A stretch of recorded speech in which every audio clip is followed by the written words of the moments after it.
संतोष राय जो कि नई दिल्ली के प्रत्याशी हैं, और लक्ष्मी ठाकुर सिंघल जो कि सदर विजार की प्रत्याशी हैं। राष्ट्रीय अध्यक्ष आदरणीय चेतन शर्मा अभिनव भारत पार्टी के राष्ट्रीय कार्यालय में आकर दोनों प्रत्याशियों ने आशीर्वाद लिया, और सभी पार्टी के राष्ट्रीय सदस्य उपाध्यक्ष चित्रा दलाल जी, और आइए आपको ले चलते हैं आपको नेशनल हमारी जो प्रभारी हैं चुनाव की ममता झा जी, वो बताएंगे कि किस तरीके से अभिनव भारत पार्टी चुनाव लड़ रही है। नमस्कार, आपका स्वागत है और बहुत खुश नज़र आ रहे हो आप। हाँ, ये हमारा सौभाग्य है कि अभिनव भारत पार्टी जो है इस बार अपनी 2 सीटों पर चुनाव लड़ रही है। एक हमारे नई दिल्ली से प्रत्याशी डॉक्टर संतोष राय और एक सदर से हमारी दिल्ली प्रदेश अध्यक्ष लक्ष्मी ठाकुर सिंघल जी। ये हमारे लिए बहुत बहुत गौरवशाली वाली बात है जो हमारे 2 प्रत्याशी बहुत मजबूत और बहुत जीत के उस पर लड़ रहे हैं।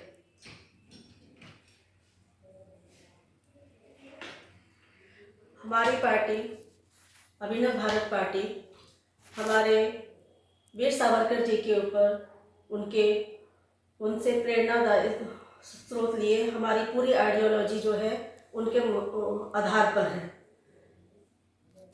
वो तो फिर आपके नई दिल्ली से जो प्रत्याशी डॉक्टर संतोष राय जी जो हैं, ठीक है, बहुत ही अपने आप में दमदार, बहुत ही ज्ञानी, पढ़े लिखे प्रत्याशी हैं, और ये नई दिल्ली के लिए इनसे बेहतर कोई प्रत्याशी हो नहीं सकता। सदर से हमारी जो लक्ष्मी ठाकुर जी, दिल्ली प्रदेश अध्यक्ष जो है लक्ष्मी ठाकुर सिंघल जी, वो 3 सरकारों के साथ वो कार्य कर चुकी है। उनको जितना अनुभव है, मुझे नहीं लगता कि किसी को कोई आपत्ति होनी चाहिए। और ये दोनों हमारे दमदार प्रत्याशी जो है ये अभिनव भारत तरफ से जो लड़ रहे हैं, इनको हमेशा ये जीतेंगे जी। बहुत बहुत धन्यवाद ममता झा जी, आपने समय दिया, और चुनाव प्रभारी भी आप हैं, तो समय समय पर आपसे मिलते रहेंगे। लोटस टावर टीवी आपका धन्यवाद करता है। धन्यवाद। मेरे साथ बैठे हैं अभिनव भारत के जो नई दिल्ली के प्रत्याशी हैं आदरणीय संतोष राय जी। मैं आपको प्रणाम करती हूँ। लक्ष्मी ठाकुर आपकी बहन, और इस समय मैं भी सदर जिले से प्रत्याशी हूँ। पीछे हमारा चुनाव चिन्ह भी दिख रहा है। और किस तरीके से आप लड़ रहे हैं और क्या क्या विकास के लिए बात करेंगे, लोगों के बीच में कैसे जाएंगे? ये आपको मैं प्रणाम करता हूँ, और अपने नई दिल्ली के जो मतदाता हैं उनको भी मेरा नमस्कार, प्रणाम। हर महादेव, सनातन धर्म की जय, भारत माता की जय जी। देखिए, जो नई दिल्ली जो सीट है, यहाँ पे ज़्यादातर केंद्रीय कर्मचारी हैं जी, और उनकी कई अपनी निजी समस्याएं होती हैं जी। उनको पर टैक्स का भी काफ़ी भार होता है, और केवल मैं देखा कर्मचारी ही ज़्यादातर टैक्स देता है जी। और लोग तो टैक्स में चोरी भी कर लेते, लेकिन कर्मचारी नहीं कर पाता है।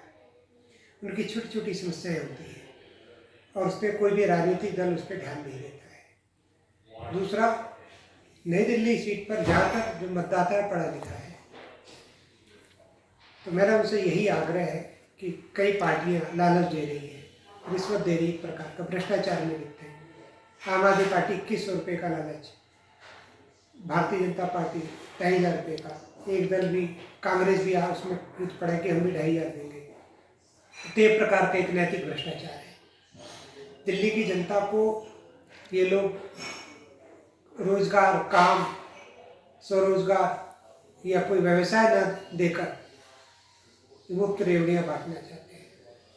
तो मेरा दिल्ली की जनता से ही आग्रह है कि इन सब बातों को नकारें, स्वावलंबी बने, अपने बच्चों को भी स्वावलंबी बनाए और स्वाभिमानी बनाए। कि हमें निःशुल्क और मुफ्त का कुछ नहीं चाहिए, हमें अपने पैरों पर खड़ा करें, हम अपने मार्ग को स्वतः चुन लेंगे। एक तो यह बात हो गई। केजरीवाल और मनीष सिसोदिया कहते हैं कि दिल्ली की स्वास्थ्य और शिक्षा सुविधा वर्ल्ड क्लास है। ये कहाँ से वर्ल्ड क्लास है? राघव चड्ढा बीमार होता है तो वो अपना इलाज कराने विदेश जा रहा है, तो दिल्ली में मोहल्ला क्लिनिक है, दिल्ली का अस्पताल है, वे अपने वहाँ जाके क्यों नहीं चिकित्सा कराते हैं, इतनी वर्ल्ड क्लास है। आम आदमी पार्टी के मुख्यमंत्री हो, चाहे मंत्री हो, विधायक हो, सांसद हो, वो अपना इलाज दिल्ली के महंगे अस्पतालों या विदेश में जाके कराते हैं। कोई भी अपना इलाज दिल्ली के मोहल्ला क्लिनिक और दिल्ली के अस्पतालों में नहीं कराता है। अब आते हैं शिक्षा नीति पर। सिसोदिया जी कहती कि हमने वर्ल्ड क्लास स्कूल बनाए हैं। यदि वर्ल्ड क्लास स्कूल है तो आम आदमी पार्टी के जो मंत्री हैं, विधायक हैं, निगम पार्षद, दिल्ली के अधिकारी भी, उनके बच्चे वर्ल्ड क्लास स्कूलों में क्यों नहीं पढ़ते?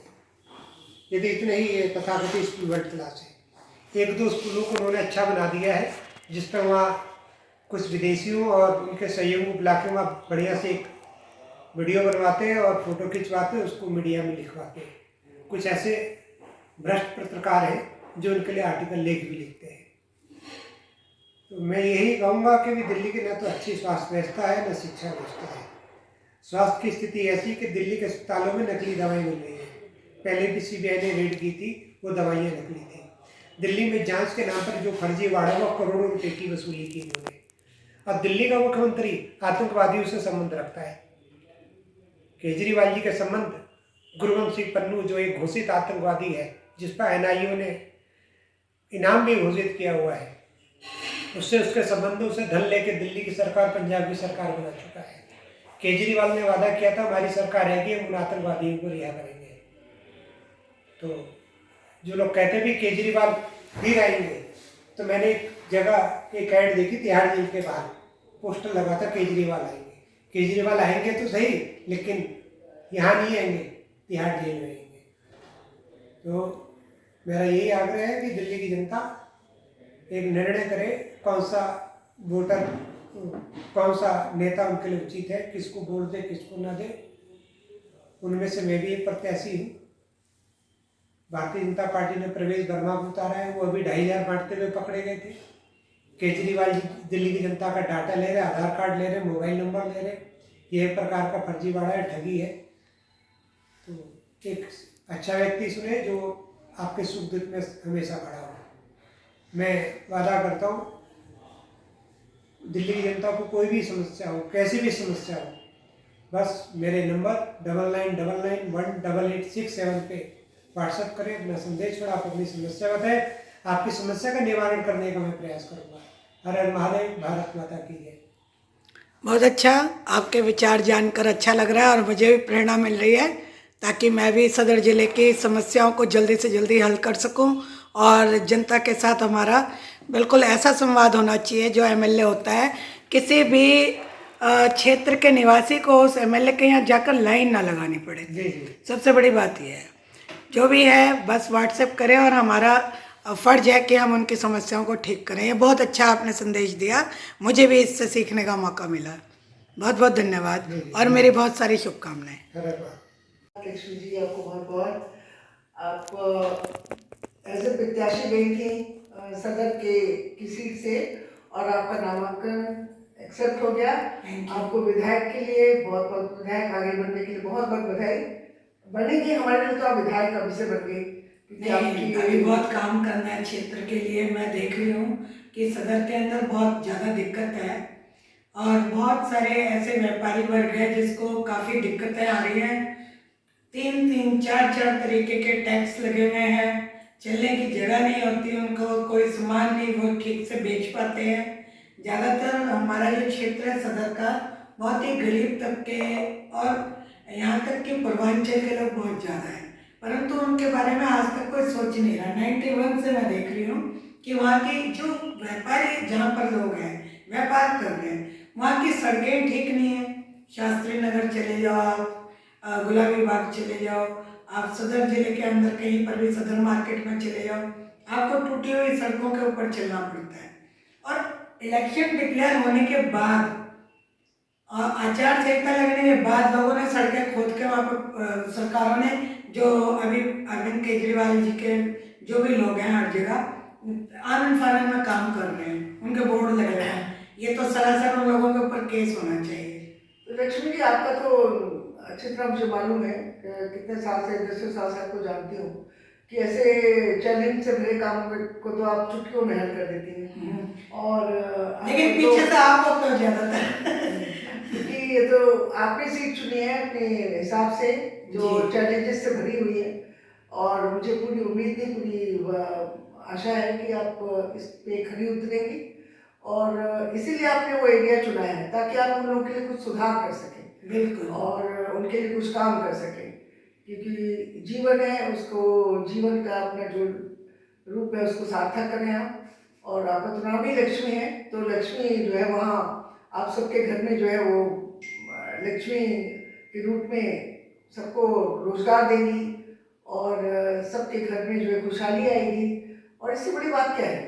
तो हम तो इसीलिए आपको वहाँ से लड़ा करके बहुत खुश हैं कि बहुत चैलेंजिंग एरिया आपने लिया। सदर से एक चैलेंजिंग एरिया है जो बहुत कम लोग चुनते हैं। सदर जिले में जब से मैं रहती हूँ बचपन से, वहीं मेरा स्कूलिंग हुआ। जी। ललिता ब्लॉक स्कूल जो हमारे शास्त्री नगर में आता है, और भारत नगर स्कूल में पढ़ी मैं। दिल्ली विश्वविद्यालय बिल्कुल हमारे सदर के पास ही पड़ता है, तो एक अलग किस्म का लगाव है। लेकिन इस उम्र में भी आकर मुझे उस जब क्षेत्र का कोई खास विकास नहीं है, वहाँ के जितने भी व्यापारी हैं उन लोगों के लिए कोई सोचता नहीं है। बहुत सारे आर्मी के ऑफिसर्स जो रिटायर्ड हैं वो लोग भी हमारे क्षेत्र में रहते हैं। पंजाबी बाहुल्य क्षेत्र है हमारा जो क्षेत्र है, वहाँ पर बहुत सारे व्यापार तो ज़्यादातर बनिए तबके के लोग करते हैं। लेकिन फिर भी हमारे क्षेत्र में बिहार और यूपी का तबका बहुत ज़्यादा काम कर रहा है, जो कि हौजरी की फैक्ट्री से लेकर और बहुत सारे छोटे छोटे काम करते हैं। उन लोगों के बारे में कोई नहीं सोचता है। पार्क है नाम मात्र को, कोई उन पार्कों में घूम नहीं सकता। मैंने मुझे मालूम है, एक छोटे से कमरे में जितने वर्कर्स हैं, 15 वर्कर्स एक कमरे में रहते हैं। जी। ठीक है, वो अपना घर बार छोड़ करके बिहार से आए हुए हैं, जी। उनके लिए कोई सुविधा नहीं है। आपसे ये चर्चा पहले भी हो चुकी है, और आपने बोला था कि अगर आपका बस चले तो आप उनके लिए क्या कुछ नहीं करेंगी और उनको बिल्कुल। सब सुविधाएं देंगी। इसीलिए आपने वो एरिया चुना, और मुझे खुशी है कि आप कुछ समाज के लिए करेंगी। लेकिन एक तबका है समाज का, जिसको कह लें कि वो आपके लिए थोड़ा सा नेगेटिव भी जाएगा। जैसे नेगेटिव सोचेंगे आपके बारे में, क्योंकि हम सनातन के साथ जुड़े हुए हैं। जी। हम सनातन के साथ जुड़े हैं, सनातनी कार्य कर रहे हैं और समाज के लिए कार्य कर रहे हैं, समाज के भले के लिए काम कर रहे हैं, देश के हित में काम कर रहे हैं। विश्व गुरु भारत की तरफ ले जाना है, विश्व गुरु भारत की तरफ भारत में को। इसको लेके जाना है। जी। तो नेगेटिविटी तो हर तरफ से, हर जगह जहाँ पॉजिटिविटी है वहाँ नेगेटिविटी ऑटोमेटिकली आएगी ही है। जी। आपको उससे थोड़ा सा दूर रहना है और उनको पहचानना है, अपनी पहचान बनानी है। उनके आपने सबको ये समझाना भी है कि उस नेगेटिविटी की तरफ ना जाए और उनसे ना जुड़े, तो वो ज़्यादा उनके लिए लाभ रहेगा। राष्ट्रीय उपाध्यक्ष होने के नाते आपका आशीर्वाद हमारे ऊपर ऐसे ही बना रहे। मैं पूरा आपका विश्वास, और जो हमारे अभिनव भारत पार्टी ने मेरे ऊपर विश्वास किया और अपना प्रत्याशी बनाया, मुझे इतना बड़ा मौका दे रहे हैं कि मैं अध्यक्ष चेतन शर्मा जी हैं, उनको भी आपके ऊपर बहुत भरोसा रहा जी। और बहुत भरोसे के साथ मैं राष्ट्रीय अध्यक्ष का भी बहुत बहुत धन्यवाद। प्रदेश अध्यक्ष बनाया इसीलिए कि आपको भरोसा था, और उस भरोसे पे आप कायम रहीं और आगे भी रहेंगी, मुझे इसकी खुशी है। हमारे राष्ट्रीय अध्यक्ष आदरणीय हमारे बड़े भाई चेतन शर्मा जी का भी मैं तहे दिल से धन्यवाद करती हूँ। हमारी राष्ट्रीय उपाध्यक्ष आदरणीय डॉक्टर चित्रा दलाल जी का भी धन्यवाद करती हूँ, और हमारी जो चुनाव प्रभारी हैं ममता झा जी, जो हमारी अभिनव भारत पार्टी की फाउंडर मेंबर भी हैं, मैं उनका भी तहे दिल से धन्यवाद करती हूँ। और ऐसी उम्मीद करती हूँ कि हमेशा मेरे साथ ऐसे ही आप लोगों का आशीर्वाद और साथ बना रहे। बस अब आज से आप इस शुभ कार्य का प्रारंभ करिए जी। और अपनी कैंपेनिंग जोर शोर से करिए, हम आपके साथ हैं। जी। और चलिए आगे बढ़िए। बहुत बहुत धन्यवाद। राष्ट्रीय अध्यक्ष आदरणीय चेतन शर्मा जी ने बताया कि हमारी जो संतोष राय जी की सीट है नई दिल्ली, हम कड़ा टक्कर दे रहे हैं युवाओं के लिए, और बाकी जितने भी हमारे लोग हैं जो भारत के हमारी नई दिल्ली सीट के लोग हैं, क्योंकि पूरे भारत से जुड़ा हुआ हमारा नई दिल्ली सीट है, सभी लोग इसमें आते हैं। हम उनके लिए, उनके अधिकारों के लिए पूर्णतः कटिबद्ध हैं कि हम उनका कार्य को आगे कैसे बढ़ाएं। इसी प्रकार से सदर बाजार विधानसभा से लक्ष्मी ठाकुर जी के साथ वार्ता करते हुए व्यापारियों का समस्याओं को, वहाँ के जो पूर्वांचल के लोग हैं और सनातन से जुड़े हुए जितने भी मंदिर हैं, गुरुद्वारे हैं, उन सभी की समस्याओं को किस तरीके से हल किया जाएगा, उस पर पूरे तरीके से कटिबद्ध हमारी पार्टी है। और हमारे को आशीर्वाद दिया कि विजयी हों अपने प्रत्याशियों को, और सभी कार्यकर्ताओं से उन्होंने अपील की है कि ज़्यादा से ज़्यादा संख्या में जाकर वो इन दोनों प्रत्याशियों की मदद करें और जनता के हितों को ध्यान में रखते हुए आगे बढ़ें। जय हिंद, जय अभिनव भारत पार्टी, जय वीर सावरकर।